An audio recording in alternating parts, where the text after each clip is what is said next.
All right, let's dive in. Today we're taking a close look at the City of Washington's plan for something called the SafeKids Portal. Sounds interesting. Yeah, and it's especially relevant to you because you've been following all the child welfare stuff going on. I have. It's pretty complex. Right, it is.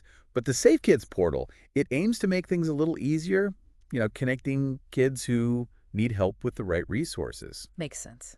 And this plan we're looking at, it's a pretty serious document, a full 12 months, 6 phases, all laid out. So they've really thought this through. They have. And what really strikes me is how it's not just about, like, immediate aid. It's better than that. You're right. It's about building something that lasts, a real support system. Exactly. And that starts with getting everyone on board, which is what phase 1 is all about, preparation.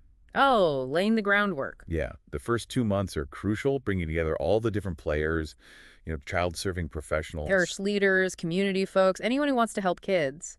Right, and it's not just about, like, signing papers. It's about building trust, having those real conversations. Picture those first meetings, everyone brainstorming, figuring out how to work together. That's where it all starts. But those relationships, they need to be, like, official, right? Definitely. That's where the partnership agreements come in, outlining who does what everyone's expecting. Like a roadmap for collaboration. Exactly. Keeps everyone aligned, working towards the same goal. Got it. So we've got everyone committed. The foundation is solid. Right. But how do you actually build this digital village, I guess you could call it? That takes us to phase 2, setup. Ah, okay. So months 3 and 4. Yep. And this is where the portal really starts to take shape. How do they do that? Well, the plan emphasizes customization, tailoring it to what Washington specifically needs. So using local data, adjusting things. Exactly, making sure it fits the city's unique challenges. Makes sense. But it's not enough just to have this fancy tech, right? You're telling me. People need to know how to use it. And we're talking about a lot of different people. You've got that right, and that's why they're focusing on training programs in phase 2 as well. But those trainings, they can't be one size fits all, right? Nope, they've got to be tailored to different user groups. So, like, a social worker would need different training than, say, a church volunteer. Exactly. Different needs, different ways of using the portal. Okay, so what would one of these trainings actually look like? Imagine you're sitting there learning how to navigate the portal, how to input a need, how to set the urgency level. Oh, so you can say, like, this is a really urgent situation. Exactly. And then you learn how to track the response, see how things are moving. And you mentioned an alert system earlier. What's that about? That's like a bat signal for child welfare. Okay, so if a social worker sees a need, they send out this signal. And nearby helpers, like churches, can respond. It's like, bam, instant connection. It is. And the training makes sure everyone knows how to use it. Okay, so I'm starting to see how all the pieces fit together. Good, good. But the idea of launching this citywide, it feels, I don't know, a little daunting. Daunting, yeah, I can see that. Are they really going to just unleash this on everyone at once? That's where phase 3 comes in, watch. Okay, so months 5 and 6. And you're right to be cautious. They're not just jumping in head first. So what do? They do a pilot test first. Ah, a trial run. Exactly. A smaller scale to see how it goes. But what are they hoping to learn during this pilot? What are they looking for? They're looking for everything. Functionality, clarity, ease of use. So, like, is the portal easy to navigate? Does the alert system make sense? Precisely. And they'll be watching how people respond, how quickly they respond. Any technical glitches, any confusion, it all needs to be ironed out. Exactly. It's like a dress rehearsal. Before the big opening night. You got it. But even with all that prep, I imagine the citywide launch is still nerve-wracking. Absolutely. The stakes are higher. You're dealing with a larger scale, more users. It requires careful monitoring and a lot of support. And that takes us to phase 4, right? It does. It's activation, months 7 and 8. That's where the portal really starts humming. Needs are submitted, alerts are going out, people are connecting. It all comes together. This is where we start to see the impact. The real impact, yeah. But you know what? Before we get into that, let's take a quick pause, catch our breath. Sounds good. We'll be right back with more on the SafeKids Portal implementation plan. And we're back, digging deeper into the SafeKids portal. You know, I'm really starting to picture this whole network in action, people coming together when a kid needs help. It's exciting, right? That community alert system, it's like the core of the whole thing. Yeah, it is, but it also makes me think, how do you make sure it actually works in real life? That's the million-dollar question. Right, like what happens if an alert goes out but nobody's available to help? That's a real concern. Or what if there's a language barrier? Oh yeah, that's a good point. Those are the kinds of things they'll need to figure out. So it's not as easy as just like sending out an alert and hoping for the best. Nope, it's got to be more sophisticated than that. They need a system to handle all those real-world complications, Exactly. like maybe a tiered system for different levels of urgency, or A backup network of volunteers. maybe even partner with translators or something. Yeah, all those things are possible. Wow, it's getting pretty complex. It is, which is why that ongoing support phase is so important. High five, right. That's the one. Okay, so that's about keeping things running smoothly, making sure everyone's in the loop. Exactly. They'll need a dedicated team for that. To answer questions, fix technical problems. And also to track the impacts, see if this thing is actually working. Right. How do they do that? What kind of data are they looking at? Well, think of it as a citywide pulse check on kids' needs. Okay. They can see which areas have the most requests, what kind of help people are asking for. So maybe there's a bunch of requests for, I don't know, after-school programs in one area. Exactly. That tells you something about that neighborhood. Like a real-time map of the city's needs. Wow. And by looking at those trends, they can make better decisions. About resources, programs, even city planning, right? Absolutely. This is where that local data from phase 2 becomes really important. Because they can target their efforts. Precisely. So the portal is a tool for data-driven decision-making. It is, but Oh, boy. we also have to be careful with data. Oh, interesting. How so? Well, you can't rely on numbers alone. You're saying it's not the whole picture. Right. It can miss those individual cases, those unique situations. Those things that don't fit neatly into a spreadsheet. Exactly. Yeah. Human judgment is still crucial. Data informs those decisions, but doesn't replace them. I like that. Data informs but doesn't replace. Okay, so back to the plan.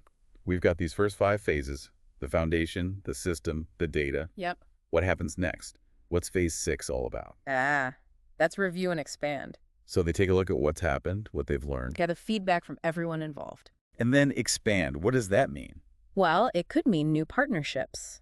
Like what kind? Maybe they bring in organizations that tackle the root causes of poverty. Ah, okay. So going beyond just meeting immediate needs. More like creating opportunities, long-term solutions. The portal becomes a stepping stone to something bigger. Exactly. And the data they've collected helps guide that expansion.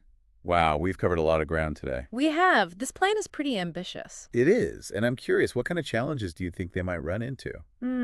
That's a good question. Well, from my experience working on similar projects, Oh yeah, you've been there. one thing that comes to mind is volunteer burnout. That makes sense. People are enthusiastic at first, but then, It can be hard to keep that energy going. so how do you prevent that?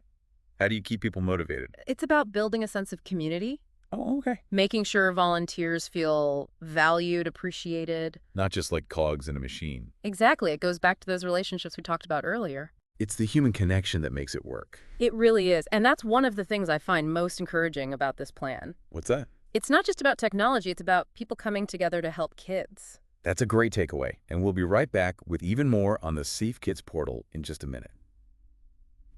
And we're back for the final part of our deep dive into the SafeKids Portal. You know, it's amazing how much we've uncovered already. It is, isn't it?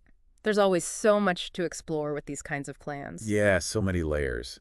But today, I want to focus on some of the specifics, those little details that really make this thing tick. Okay, sounds good. And, you know, we keep coming back to this idea of human connection, which takes me back to phase 1, that preparation phase. What at the foundation? Yeah, it's not just about signing agreements. It's about those early meetings, the conversations. It's about building trust, establishing those relationships. And those partnership agreements, they play a big role in that, right? They do. They outline the expectations, make sure everyone's on the same page. So imagine you're a community leader. You're partnering with a social worker. You need to know who's doing what you're both responsible for. It's like a shared understanding. Exactly. It sets the stage for effective collaboration. Okay, so foundation is laid, partnerships are strong. Now it's time to actually build the portal itself. Phase 2, setup. Yeah, we talked about customization and training, but I'm curious, what kind of practical challenges might they face in this phase?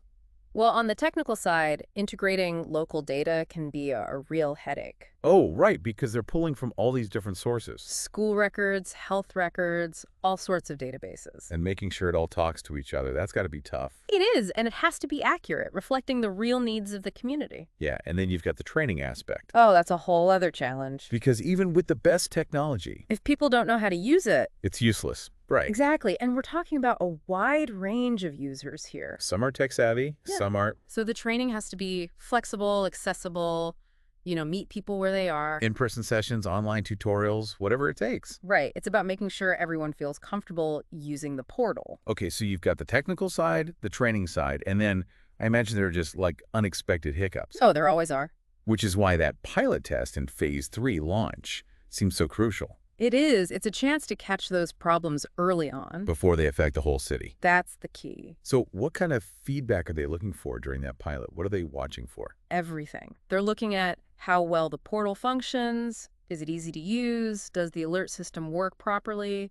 So like, can a social worker quickly input a request for emergency housing? Exactly. Is it intuitive? Does the alert go out to the right people? How fast does it happen? They're looking at the user experience, the response times, any glitches. All those little details that can make a big difference. It's a chance to fine-tune everything before the big rollout. You could say that. And then the citywide launch. That must be a pretty intense moment. It is. There's excitement, but also a lot of pressure. You're going from a small pilot to thousands of users. Potentially millions of data points. It's a whole different ballgame, And keeping everyone engaged, troubleshooting issues, it's an ongoing process. which takes us to Phase 4, activation. Right. That's where the portal is really put to the test. Needs are coming in, alerts are going out, it's all happening. But how do you know if it's actually making a difference? That's a good question. That's where the data analysis comes in, right? Exactly. Phase 5, monitoring and support, that's all about using data to guide decisions. So they're tracking response times, the number of needs met. The types of resources requested, all sorts of metrics. So if they see a lot of requests for, say, winter coats in one area, That tells them something about that community. maybe they need to do more outreach there. Exactly. It's about constantly evaluating, adjusting, making sure the portal is meeting real needs. And this is where that detailed local data they integrated in Phase 2 becomes really valuable. It does. It allows them to target their efforts very precisely. So the portal becomes this powerful tool for data-driven decision-making. It does, but we have to remember, What's that? data is not a magic bullet. It's not the answer to everything. Right, it's a tool, but it has to be used You wisely. can't just blindly follow the number. We have to consider the human element, the individual circumstances. It's about using data to inform those human decisions. I like that. Inform, not dictate. Okay, so we've got the data, we're monitoring, we're supporting, and then we reach the final phase, Phase 6, review and expand. It's about taking a step back, looking at the big picture. They gather feedback from everyone, the social workers, the families, They analyze the data, see what's working, what's not. and then expand. What does it look like? Well, it could mean bringing in new partners, organizations that address the root causes of poverty. So going beyond just those immediate needs. Creating lasting change, that's the goal. It's a pretty ambitious vision, but it feels like they've got a solid plan to get there. I think so. They've really thought this through. It's been amazing exploring this plan with you. I feel like I've learned so much. Me too. It's always fascinating to see how these things come together. And I think for our listeners, this deep dive has really highlighted the complexity of child welfare work And the importance of collaboration, of bringing everyone together. and the potential of technology to make a real difference. It's not a solution in itself, but it can be a powerful tool. It's been an inspiring journey, and I think the key takeaway here is that we all have a role to play. Whether it's volunteering, donating, or just spreading awareness. Every little bit helps. It does, and by working together, we can create a better future for our kids. And on that note, we're going to wrap things up for today. Thanks for joining us on this deep dive. And as always, keep those brains buzzing. We'll be back soon with another deep dive into the ideas and initiatives shaping our world.